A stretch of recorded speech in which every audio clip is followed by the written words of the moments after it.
malam kepada ibu dan bapak, saudara-saudara dan anak-anak semua. Selamat berjumpa kembali dalam doa malam bersama saya, Kadarmanto Harjowasito. Pada malam ini kita akan belajar melihat bahwa keunikan Anda masing-masing berharga bagi Tuhan. Sebelum kita membaca Alkitab dan merenungkannya, kita akan menyanyikan lebih dahulu untuk mempersiapkan diri.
Kini mari kita berdoa.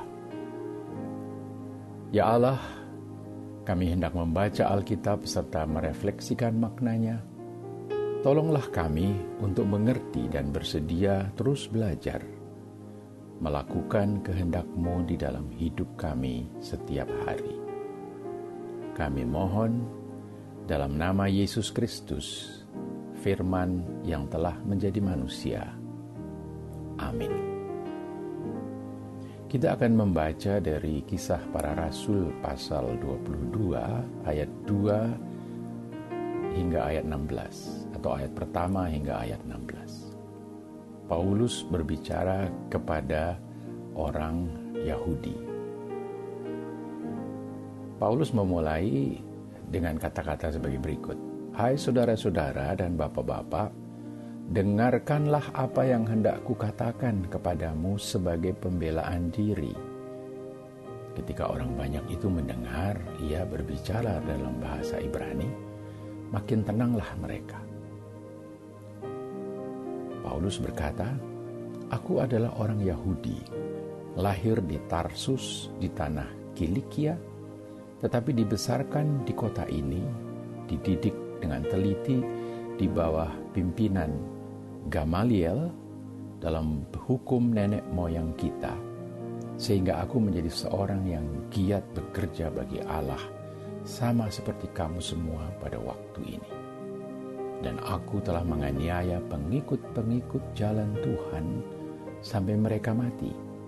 Laki-laki dan perempuan kutangkap dan kuserahkan ke penjara. Tentang hal itu, baik imam besar maupun majelis tua-tua dapat memberi kesaksian. Dari mereka aku telah membawa surat-surat untuk saudara-saudara di Damsyik, dan aku telah pergi ke sana untuk menangkap penganut-penganut jalan Tuhan yang terdapat juga di situ dan membawa mereka ke Yerusalem untuk dihukum. Tetapi dalam perjalananku ke sana, ketika aku sudah dekat Damsyik, yaitu waktu tengah hari, tiba-tiba memancarlah cahaya yang menyilaukan dari langit mengelilingi aku. Maka rebahlah aku ke tanah, dan aku mendengar suatu suara yang berkata kepadaku, "Saulus, Saulus, mengapa engkau menganiaya aku?" Jawabku, "Siapakah engkau, Tuhan?" Katanya, "Akulah Yesus orang Nazaret yang kau aniaya itu." Dan mereka yang menyertai aku memang melihat cahaya itu, tetapi suara Dia yang berkata kepadaku tidak mereka dengar. Maka kataku, "Tuhan, apakah yang harus kuperbuat?" Kata Tuhan kepadaku, "Bangkitlah dan pergilah ke Damsyik. Di sana akan diberitahukan kepadamu segala sesuatu yang ditugaskan kepadamu." Dan karena aku tidak dapat melihat oleh karena cahaya yang menyilaukan mata itu, maka kawan-kawan seperjalananku memegang tanganku dan menuntun aku ke Damsyik. Disitulah ada seorang bernama Ananias, seorang saleh yang menurut hukum Taurat dan terkenal baik di antara semua orang Yahudi yang ada di situ. Ia datang berdiri di dekatku dan berkata, "Saulus, saudaraku, bukalah matamu dan melihatlah." Dan seketika itu juga aku melihat kembali dan menatap dia.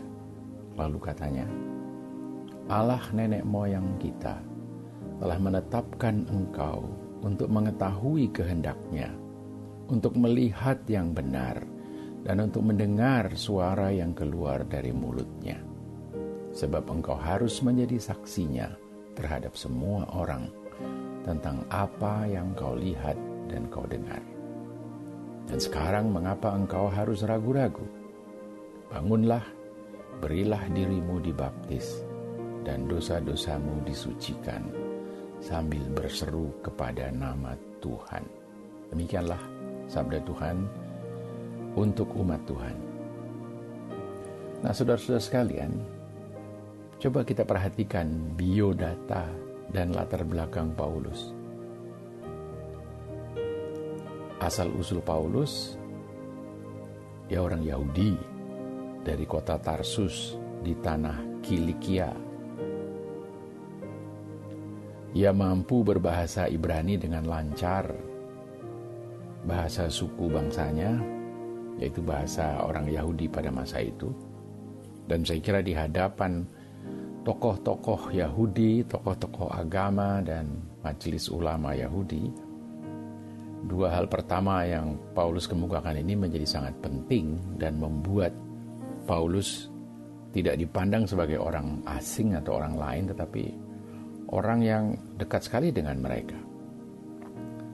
Yang ketiga, Paulus juga mengatakan tentang pendidikan teologi yang diterimanya di bawah bimbingan pakar Taurat yang bernama Gamaliel. Kalau sekarang kita menyebutnya mungkin Profesor Gamaliel, begitu ya. Jadi dia tamatan pendidikan teologi yang cukup tinggi dibanding orang-orang lain.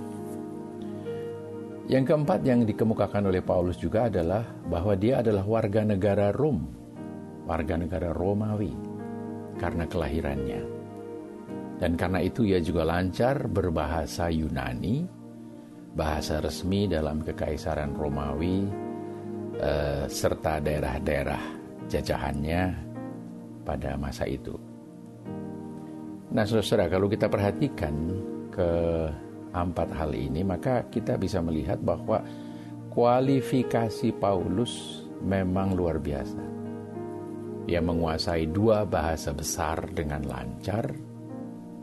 Keyahudiannya tidak diragukan, baik dari segi darah maupun dari segi pendidikan, keagamaan, dan teologi Yahudi. Dan oleh para penjajahnya, Juga dihormati karena Paulus ternyata warga negara Romawi dan menguasai bahasa para penjajahnya itu. Itu Paulus. Nah, saya akan bandingkan dengan seorang perempuan yang saya sebut saja Mbak Tati. Mbak Tati adalah seorang ibu dari 3 anak. Dia tamatan SMP di desa asalnya.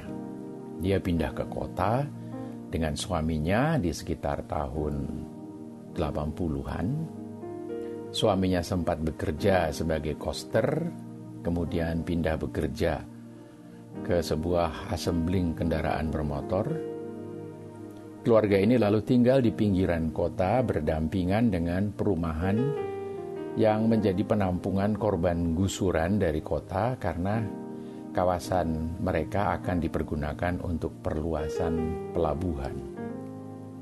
Mbak Tati menyediakan rumahnya bagi para ibu dan anak-anak perempuan khususnya dari keluarga korban gusuran itu untuk belajar menjahit dengan sejumlah mesin jahit yang disediakan oleh sebuah yayasan. Ada sekitar 25 orang yang dengan tekun belajar menjahit di rumah Mbak Tati karena mereka berharap suatu saat akan cukup terampil menjahit dan dapat bekerja di industri garment atau industri pakaian yang tidak terlalu jauh dari perumahan mereka. Nah, dari percakapan sehari-hari pada waktu orang-orang itu belajar menjahit, Mbak Tati mengetahui bahwa ada persoalan besar yang menghalangi para suami mereka untuk mengurus surat-surat tanah dari perumahan yang mereka tinggali itu. Penyebabnya ternyata karena di lokasi hunian mereka sebelumnya yang sudah dipakai untuk perluasan pelabuhan itu, di lokasi hunian mereka sebelumnya mereka dianggap penduduk pendatang liar. Tetapi anehnya mereka menerima penggantian perumahan dari Pemda yang menggusur hunian mereka yang lama itu. Mbak Tati melihat keanehan dari sikap Pemda. Pada satu sisi, Pemda memberi penggantian tempat tinggal di mana mereka membangun rumahnya di situ. Pada sisi lain, kelurahan setempat tidak mengizinkan pemberian KTP kepada mereka. Nah, disinilah mulai perjuangan Mbak Tati yang hampir setiap minggu mendatangi kantor kelurahan atau kantor wali kota kadang-kadang untuk memperjuangkan agar para korban penggusuran itu diberi KTP setempat, supaya mereka dapat mengurus surat-surat yang mengukuhkan hak kepemilikan mereka atas tanah yang mereka terima sebagai penggantian itu. Perjuangan yang tidak mudah buat seorang perempuan. Beberapa kali dia menerima tuduhan-tuduhan aneh. Mulai dari tuduhan sebagai calo KTP sampai tuduhan kristenisasi. Dan ancaman-ancaman dengan bermacam-macam cara. Kadang-kadang Mbak Tati mendatangi kantor kelurahan dan kantor wali kota sambil menggendong bayinya dan berjuang dengan suara dan kata-kata yang tegas di hadapan para pegawai dan birokrat di situ.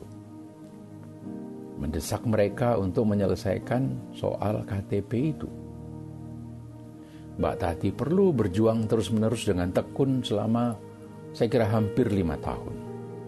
Pada akhirnya perjuangannya berhasil dan dikeluarkanlah KTP-KTP yang dibutuhkan itu. Mbak Tati sangat dicintai oleh masyarakat lingkungan yang telah diberkati oleh kegigihan perjuangannya untuk kepentingan sesama di sekitar tempat tinggalnya. Dan pada waktu Mbak Tati meninggal karena kanker, seluruh penduduk kampung sekitarnya menangisi kepergiannya dengan sungguh-sungguh. Nah, saudara-saudaraku semua, kita punya 2 figur sekarang, punya 2 tokoh.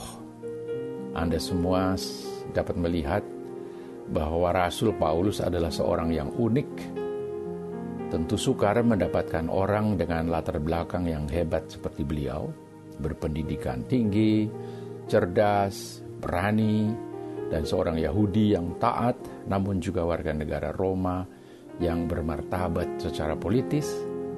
Dan Allah berkenan menggunakan semua latar belakang Paulus itu dan keunikannya dengan cara yang sangat istimewa untuk mendukung pelayanan Paulus kepada juru selamatnya dan gerejanya di sekitar Laut Tengah pada masa awal pertumbuhan gereja. Sementara Mbak Tati juga seorang yang cukup unik, seorang perempuan yang berani, yang teguh dalam dedikasinya, dalam keyakinannya, dalam kesetiaannya, serta dalam perjuangannya bagi masyarakat kecil di sekitarnya.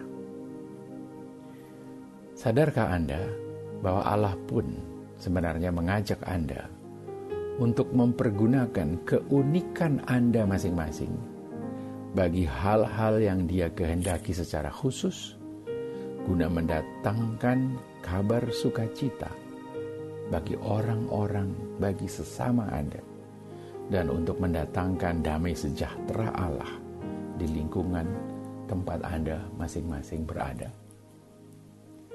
Amin. Kita akan menyanyikan doa Bapa kami.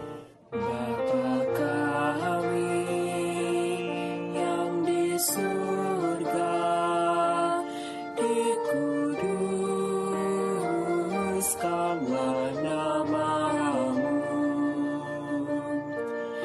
datanglah kerajaan-Mu, jadilah kehendak-Mu di bumi seperti di surga, seperti di surga jadilah. Berikanlah pada hari ini makanan kami yang secukupnya. Ampunkan kesalahan kami seperti kami harus mengampuni,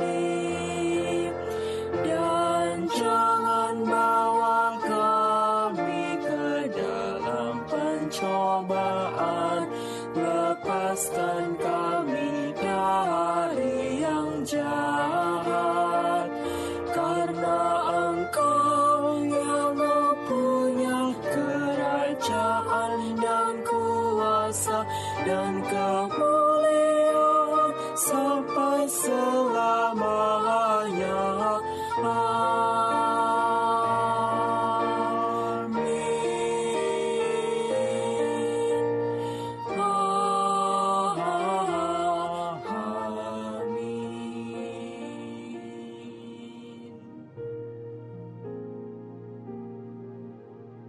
Terima kasih ya Tuhan untuk kisah Rasul Paulus dan kisah Mbak Tati yang dapat menginspirasikan kami.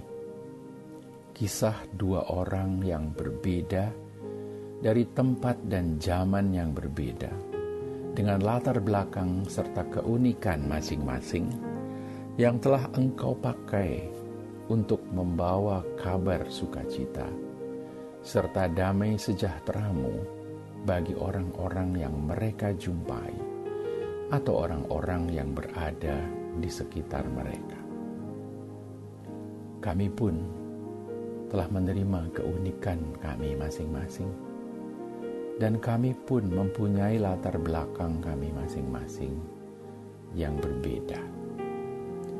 Tolonglah kami ya Tuhan untuk melihat dengan jeli akan setiap keunikan diri kami, sehingga kami pun dapat mempersembahkannya bagi pekerjaan-pekerjaan-Mu untuk mewartakan kabar sukacita tentang Allah yang mengasihi manusia, serta kerinduan-Mu untuk menyelamatkan setiap manusia, dan untuk mewujud nyatakan damai sejahtera-Mu kepada mereka yang ada di sekitar kami.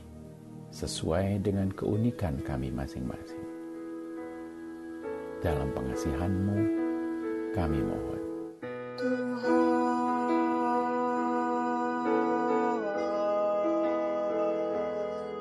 Dengarlah doa kami.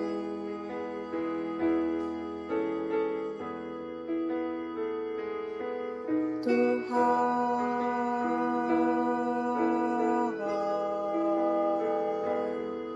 dengarlah doa kami.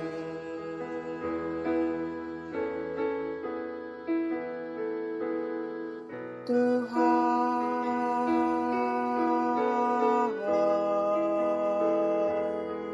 dengarlah doa kami.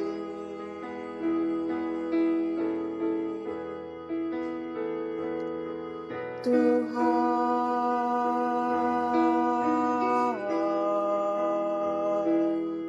dengarlah doa kami.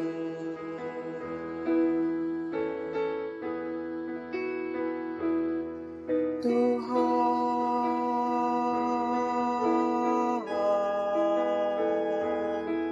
dengarlah doa kami.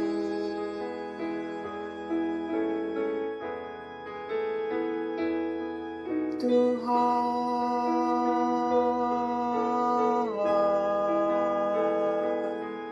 dengarlah doa kami.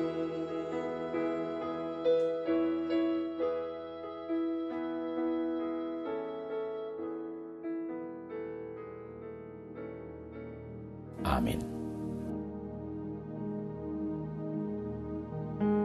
Selamat malam saudara-saudara dan anak-anak, selamat beristirahat. Kiranya kasih karunia Allah dan damai sejahtera Kristus Yesus dalam persekutuan dengan Roh Kudus menyertai Anda semua. Sekian.